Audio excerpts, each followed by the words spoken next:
वजारत दाखिला ने दौरान इंतखाबात फौज और सिविल आर्म्ड फोर्सेस की तैनाती का नोटिफिकेशन जारी कर दिया है। इस बारे में बात करेंगे नुमाइंदा जियो न्यूज़ नौशीन यूसुफ से। नौशीन, बताएगा इस हवाले से ज़ाब्ता अखलाक क्या होगा, क्या तफसील है? जी बिल्कुल, इलेक्शन कमीशन ने फौज पाकिस्तान का ज़ाब्ता अखलाक जारी कर दिया और उसके मुताबिक जो फौज पाकिस्तान में सिविल आर्म फोर्सेज हैं वो जो वोटिंग के अमल के दौरान गैर जानिबदार रहेंगे। फौज पाकिस्तान किसी सियासी जमात और उम्मीदवार के हक या मुखालफत पे काम नहीं करेंगे। अब फौज पाकिस्तान जो है उनकी पोलिंग की जिम्मेदारी नहीं संभालेंगे पोलिंग अमले की, जबकि फौज पाकिस्तान के इंतखाबी मवाद भी अपनी तहवील में नहीं लेंगे। और फौज जो है वो प्रिजाइडिंग ऑफिसर पोलिंग अफसरान के किसी काम में मुदाखलत नहीं करेंगे।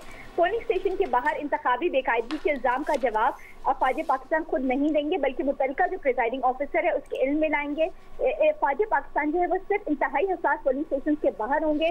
पोलिंग अमले और वोटर्स के साथ खुशूसियत का मुजाहिरा करेंगे। प्रिजाइडिंग ऑफिसर अगर मुबैना बेज़ाब्तगी बदइंतजामी को रोकने के लिए काम नहीं करता तो फौज फौरी तौर पर इस मामले को आरओ के नोटिस में लाएंगे और फौज जो है अवामी एतमाद के हसूल के लिए कोशिश रहेंगे और फौज पाकिस्तान जो है गिनती के अमल में भी किसी तरह की मुदाखलत नहीं करेंगे। जी बहुत शुक्रिया नौशीन यूसुफ, हमें अपडेट कर रही थी।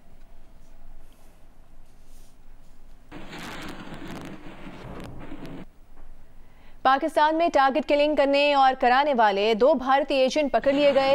सेक्रेटरी खारिजा का कहना है कि शाहिद लतीफ को सियालकोट में मस्जिद के बाहर कत्ल किया गया। शाहिद लतीफ को कत्ल करने के लिए मुकामी लोगों की खिदमात ली गई। शाहिद लतीफ के कत्ल में भारतीय एजेंट मुलविस हैं। भारतीय एजेंट ने शाहिद लतीफ के कत्ल का एतराफ किया। पाकिस्तानी शहरी मोहम्मद रियाज को रावला कोट में मस्जिद में कत्ल किया गया। भारतीय एजेंट ने उजरती कातिल के जरिए मोहम्मद रियाज को कत्ल कराया। सेक्रेटरी खारजा ने न्यूज़ ब्रीफिंग में कहा कि सिक्योरिटी फोर्सेस ने उजरती कातिल को गिरफ्तार किया, जिसने जुर्म का एतराफ़ कर लिया। भारतीय एजेंट दहशतगर्दी और दीगर वारदातों में भी मुलव्वस पाए गए। सेक्रेटरी खारजा का मजीद कहना था कि आलमी सतह पर भारत का मुहासबा किया जाना चाहिए। उन्होंने कहा कि हमारे पास पाकिस्तान में भारतीय एजेंट्स की तफसीलात मौजूद हैं। तफ्तीश से पता चला है कि भारतीय एजेंट योगेश कुमार इसमें मुलव्वस है। अशोक कुमार और योगेश कुमार भारतीय एजेंट्स के जरिए कार्रवाई करवाते थे। कनाडा और अमेरिका में भी ऐसे ही केसेस सामने आए हैं। भारत को आलमी सतह पर इसका जवाबदेह करना होगा। सेक्रेटरी खारिजा ने कहा कि पाकिस्तानी सरजमीन पर भारत की कार्रवाई पाकिस्तान की खुद मुख्तारी की खिलाफ वर्जी है। भारतीय एजेंट्स के एतराफ़ी बयानात भी हैं जो इस वक्त हमारी तहवील में हैं। हमारे पास फाइनेंशियल ट्रांजैक्शंस के सबूत भी मौजूद हैं।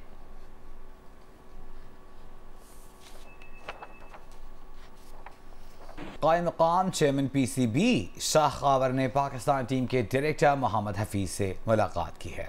ज़राए का ये बताना है कि इस मुलाकात में मोहम्मद हफीज ने बताया कि खिलाड़ी दौरे ऑस्ट्रेलिया और न्यूजीलैंड में खिलाड़ियों की मुकम्मल तवज्जो खेल पर नहीं थी। इस बारे में तफसील जानेंगे नुमाइंदा जियो न्यूज़ सुहेल इमरान से। सुहेल, क्यों लगा मोहम्मद हफीज को कि खिलाड़ियों की तवज्जो क्रिकेट पर नहीं थी? जी, आज मुलाकात हुई है PCB हेडक्वार्टर में। कायम मकाम जो चेयरमैन है शाह खावर, उनके साथ और CEO सलमान नसीर, उनके साथ बात हुई और सबसे ज्यादा उनका फोकस यही था कि ये चीज के बारे में जानना चाह रहे थे वो कि उनके कॉन्ट्रैक्ट का क्या बना, क्योंकि उनका कॉन्ट्रैक्ट जो था वो खत्म हो चुका हुआ है और उन्होंने बगैर कॉन्ट्रैक्ट के जो है वो वहां पर टीम डायरेक्टर की जो जिम्मेदारियां थी वो निभाई थी और उनको बताया गया है कि IPC से वो गाइडलाइंस लेंगे और उसके बाद उनके मुस्तकबिल के हवाले से बताया जाएगा। और मोहम्मद हफीज ने इस मुलाकात में अपने जो फ्यूचर प्लान है उसके बारे में बताया और क्रिकेट की बेहतरी के लिए भी बात की। उन्होंने कहा कि उन्होंने तमाम तर अपने मुआहदे जो थे लीग के वो छोड़कर ये ओहदा संभाला था और अब उन्हें अपने मुस्तकबिल के बारे में बात करनी चाहिए। इसके साथ साथ जो दौरा न्यूजीलैंड और ऑस्ट्रेलिया का था उसके हवाले से उन्होंने तफसीली बात की और जो हमें ज़राए ने इस बात की तस्दीक की है कि उन्होंने बताया कि खिलाड़ियों का इस दौरे के दौरान कुछ ज्यादा फोकस नहीं था और इस हवाले से उन्होंने मजीद बेहतरी के लिए जो इकदाम हैं उसके बारे में तफसीली बात की। जो मुलाकात हुई आज PCB हेडक्वार्टर कदाफी स्टेडियम। ठीक है, बहुत शुक्रिया सुहेल।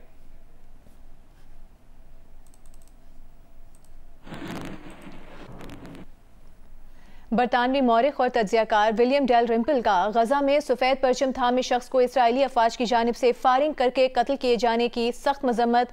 बरतानवी हुकूमत पर शर्मिंदगी का इजहार करते हुए लिखा कि मैंने अपने मुल्क, हुकूमत और अपोजिशन पर इस रवैये को बर्दाश्त करने पर शर्मिंदा हूँ। अपने मुल्क पर इतनी शर्मिंदगी कभी नहीं हुई। उनका मजीद कहना था कि ये रवैया हम इसलिए बर्दाश्त कर रहे हैं क्योंकि हमारे सियासतदान या तो बड़े पैमाने पर जाहिल है या फिर फ़लस्तीनियों और उनके मकसद से शदीद इनाद रखते हैं।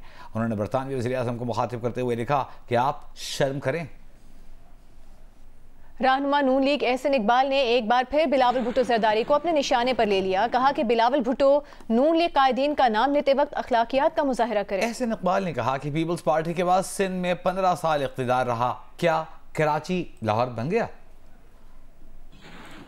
मैंने बिलावल भुट्टो साहब को दावत दी है कि आप हमारे कायद या हमारी जमात पे तनकीद करने से पहले अपनी कारकर्दगी का जायजा लें। क्या कराची लाहौर से बेहतर है? आपके पास पिछले 15 साल से सिंध की हुकूमत है। कराची को खंडरात का शहर बना दिया गया है और शहबाज शरीफ साहब ने 2008 से 18 तक लाहौर को पाकिस्तान का बेहतरीन और रोशनियों का शहर बना दिया।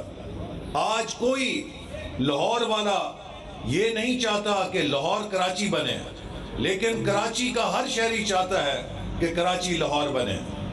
इसी तरह लाड़काना पीपल्स पार्टी की सियासत का मरकज है। आज मैंने चैलेंज किया है कि बिलावल भुट्टो साहब मेरे नारोवाल का अपने लाड़काना से मुकाबला कर लें।